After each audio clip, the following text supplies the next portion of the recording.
Hi, and welcome to the Brookdale Visiting Writers Series show. My name is Suzanne Parker. I'm an assistant professor here in the English department, where I also direct our creative writing program. I am super excited to have on the show today Seema Reza. She is the author of When the World Breaks Open and her newest book, A Constellation of Half-Lives. She is also the founder and executive director of Community Building Artworks, which is a multi-hospital program that encourages arts as a tool for narration, self-care, and recovery, and which has been doing absolutely wonderfully. So we are so excited. I'm so excited to be here. To have you on the show. So many writers write and, you know, kind of teach a little bit on the side, but basically you're doing it so that they can go write some more. But for you, your writing and your activism and your work seem really, really braided together and intertwined. And I'm wondering how you came to writing, how that all happened. So I came to writing really young. I was always writing little stories and thinking about ways that I could put my ideas on paper. I'm a youngest child. So there's always this sort of like fight to be heard. But I came to writing poetry when my father died and I couldn't write complete sentences anymore. It seemed like I always wanted to write fiction, but reality was too much for me to be able to take my eye off of it, you know? Gotcha. How old were you then? I was 30 years old then. Oh, wow. So I was writing prose before that. I had been studying writing on and off alongside chemistry, and I really loved chemistry and visual art. And it was at a community college that I took this one writing class where I was like, this is the only thing I'm a perfectionist about. So I was like, okay, I must, you know, you can't be a chemist who's not a perfectionist. That's very... You blow things up. It's a very dangerous thing to do. I do some visual art, but with paintings, I'm always kind of like happy with how they turn out. But with writing, I can sort of fuss over a sentence forever, right? I'll read something that's already been published and be like, that comma, that's no, you know? So I know that it's sort of what I care about most of all. I love that idea of what are you so dissatisfied with constantly, and it's like, that's it, that's the thing. That's the thing that won't bore you, right? To come back to. Yeah. So how then did that move forward after your dad passed away? I was studying with Karen Miriam Goldberg, who's the founder of the TLA Network, and I was at Goddard College. And I sent her one of these sort of, where I'd just write an image and then hit enter, write an image and hit enter. And she was like, here are some guidelines on poetry, right? It was a very terrible poem. And so I started to study poetry and think about it as a way to tell an emotional truth without having to worry too much about context, right? Without that connective tissue, you're able to get to a truth and be really honest with yourself, but still kind of control the narrative, not have to tell everything to your reader, right? And as a reader of poetry, you don't necessarily know what the poet means. You get what you get, right? And that sort of felt like, we can really be in conversation. Right, that's what real conversation is. It's just like space for the other person to breathe. And so that's been... Yeah. Did it help you then with processing? Because you said you weren't able to put a sentence together. Was it a fiction or a nonfiction writer prior? I was working on fiction. Fiction, yeah. Was writing poetry then a way to process your grief? It was, I wasn't even at the point of processing. It was a way to just begin to like sketch out the left and right lateral limits of like, okay, this is what is happening. This feels like it could not possibly have happened to anyone before, which of course is not true, right? But the first big grief that hits you, you feel like, how can anyone survive this? This must be, like, what is even happening? Yeah. So it was sort of this way of just like taking notes. I'm like, okay, this is what's happening, all right. And then eventually to like put some things to rest, to have some conversations that I wasn't able to have with my father, to be able to have them with the page. Gotcha. Have you, because I know you've published essays as well too, have you gone back to fiction at all? I haven't really. I think about it all the time. And I would like to one day. Right now, with community building artworks and with, you know, being a mom, it's really hard for me to take my eye off real life. You know, like there's just so much, there's so much happening that I want to capture that I can't step out of it and into a fictional world. For me personally, that's just like, doesn't feel like I could sustain. Is it about taking your eye off of what's around you, or is it about just simply the time? I mean, fiction requires so many more words. So many more words, much more time. Yes. And a sort of like going inward and listening to, I mean, I still write to survive, right? And I suppose I'll always need to survive life. But there's something about like being able to go inward for that kind of, yes, time, but also like where there's space for it, and I don't quite have space for it yet. Gotcha. Now, when you went to Goddard, I'm going to see if was it the Transformative Language Arts Program? Did I get that right? So that was a master's program. Yeah, not an MFA. Not an MFA. So what's the difference, and what was the attraction to that program? So TLA is about community, right? Like individual transformation for social transformation. And that really aligned with the work I was already doing in military hospitals.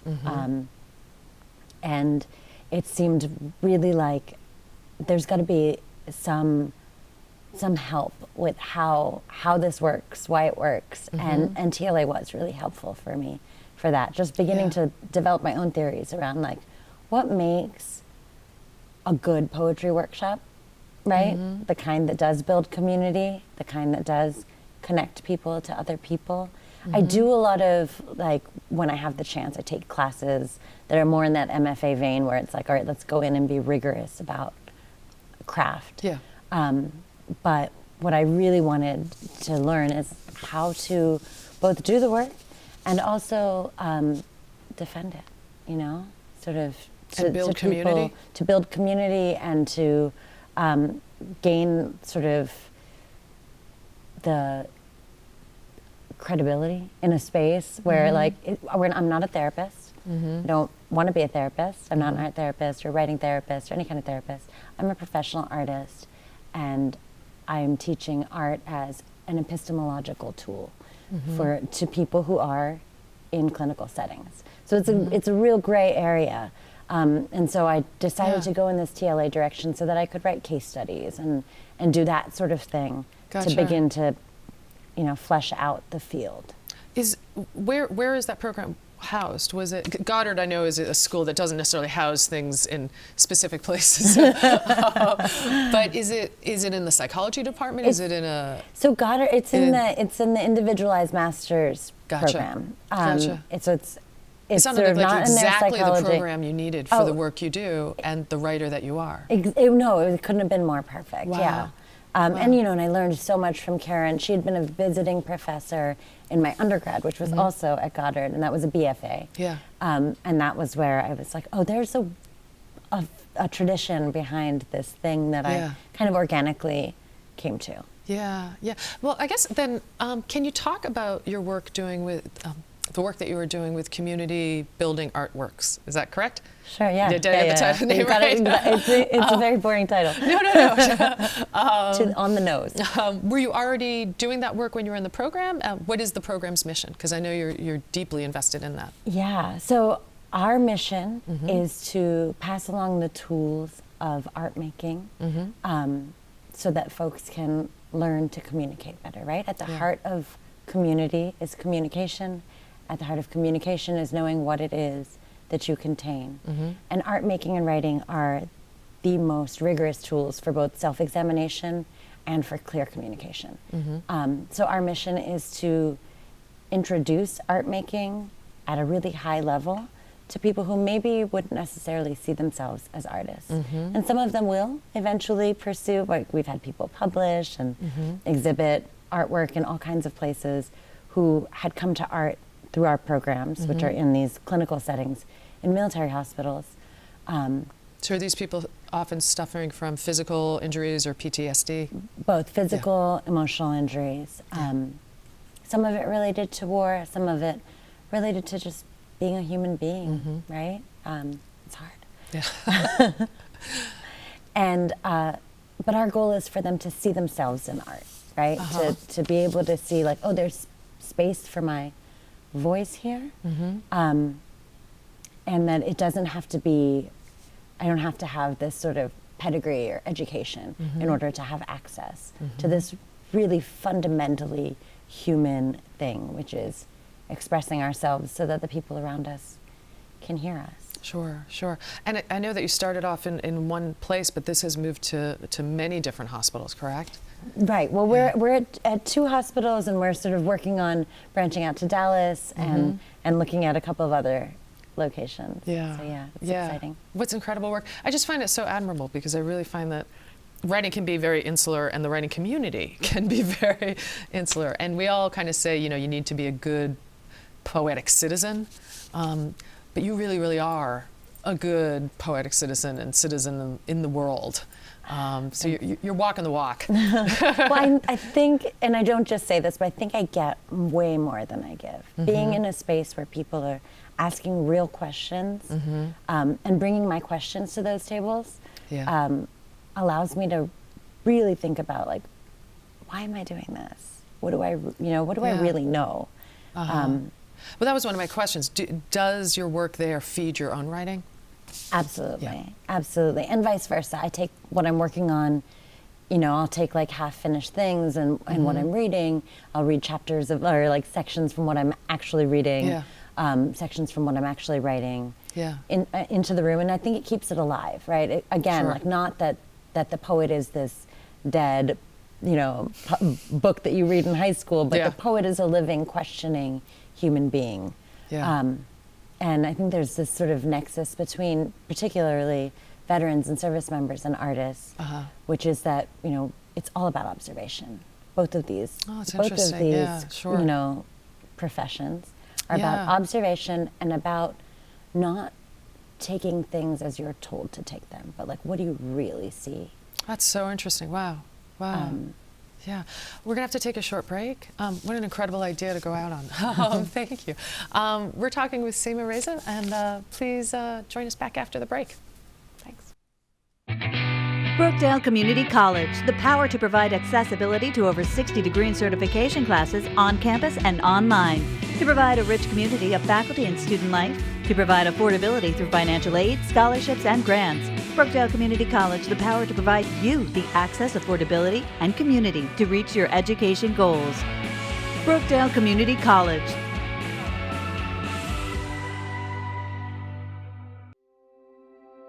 They come to Brookdale with a passion for healthcare, cybersecurity, fashion merchandising. They graduate and transfer to universities like Georgetown, NJIT, and the Fashion Institute of Technology. They begin their careers as registered nurses, security engineers, and fashion designers. This is what success looks like. And here is where it all starts. This is Brookdale. College redefined, success reimagined. Take your next step at brookdalecc.edu.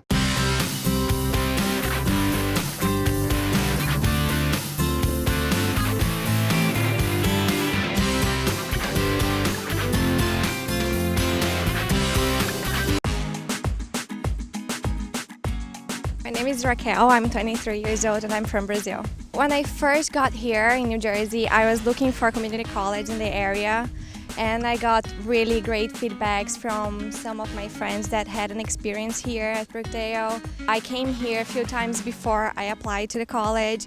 I talked with advisors and I talked in the international department, and they were all so welcoming. They guided me through all the steps that I needed to have in order to get my student visa. Only good things have been happening here. I always get impressed with how everybody is so friendly here, how everybody really wants to see us to excel and to succeed in our career. The classes are small, the professors know us by name. I think that everybody here really wants to see us to succeed in our academic life.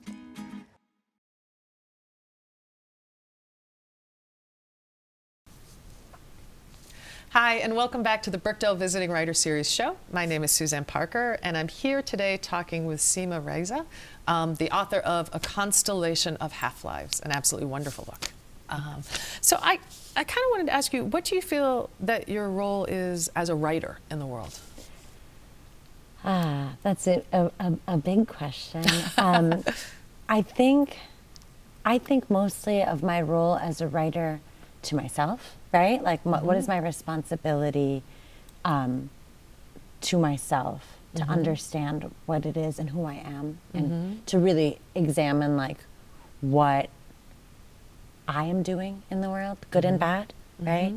And then that feeds how I behave the next day, right? And I think that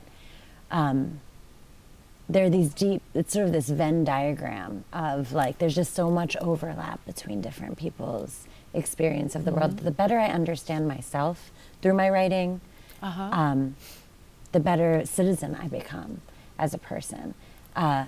So, you know, like, I'm always surprised that anybody has read anything that I've written. And that's, and I think that's like, that really feeds my writing, to just be able to sort of section it off into like, this is this deep looking inward in that. Interesting. So you're not writing for a specific audience or with an intention in mind, other than, in essence, exploring your own self and self-discovery. Right. And you know, in the world that I'm in and my sort of role in it. Yeah.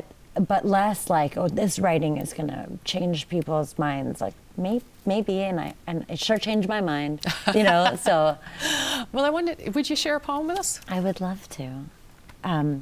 This poem is called American Violence, and it's in a series called Dear Khadija that runs through the book. Dear Khadija, has news of the killings reached you as yet? Last week, soldiers barricaded the mouths of city streets with tanks while our children lifted signs and screamed for their lives. We lined behind, gape-mouthed, helpless, then trudged peacefully home to pay bills, wash our cars, and eat sweet, fatty things on soft chairs facing our televisions. Outside, the clouds stretched west toward us. This year, not one of the schoolyard children remembers when the war began or why. More sons and daughters have been carried limp from our schools than their mothers and fathers have been draped in a striped flag and shipped flat from armed tours of your dusty city streets. Do you shrug or smile at this, Khadija? The first instruction of active shooter lockdown, fire drills, are outdated, is turn off the lights, make yourself disappear. Dial your mother, whisper goodbye. When the gunman opens the door to fire into the cowering silence, pop up, surprise party style, create chaos, lift and launch heavy books. Hail Mary. The news will name you martyr. The mother of a martyr is martyr herself. Do you shrug or smile at this, Khadija? Gosh, what a beautiful poem. Thank you. Really powerful. I wonder why you picked that one, and kind of how it speaks to the book in general. Yeah, so the Dear Khadija poems are the spine of this book, and this sort of where I started. You know, I do this work in military hospitals, which we were talking about before the break, and so often the trauma that folks are processing is having killed a child, right? In my name as an American mother. And those children so often look like my children, right? I have two sons. One sort of looks more Iraqi, Middle Eastern, and the other looks a bit more Afghani. And I think often of the mothers of those children, right? And so I began these letters to her, really very much to figure out like what is happening for her over there, right? Like, what is my responsibility? So the poem is addressed to the mother, because there's a number of these throughout the book. Yes, so they're all addressed to this imagined but not quite fictional woman, Khadija, who is living right in the path of the global war on terror. Gotcha. And you know, this sort of beginning of barricaded streets was I went with my children to the March for Our Lives in DC. I live outside of DC.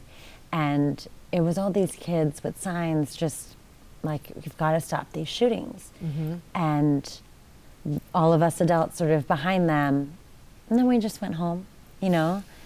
And I thought, what must those women like Khadija think about this? About this outbreak of violence in America that has me every Sunday night so afraid to send my children to school. That's her every day, right? Over the summer, I feel like this relief that I'm not sending my kids to school. And I began to think, like, does she shrug or smile? Like, how does she really feel about it?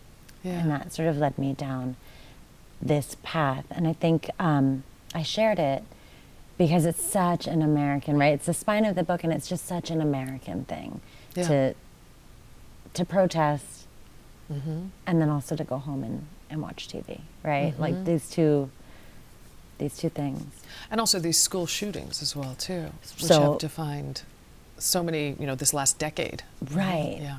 2 decades, really, right? We start Columbine in 99, but, Holy smokes, yeah. you know. Yeah. And then thinking, too, it's 2019. Our service members are now of an age that many of them weren't alive when 9/11 happened, Yeah.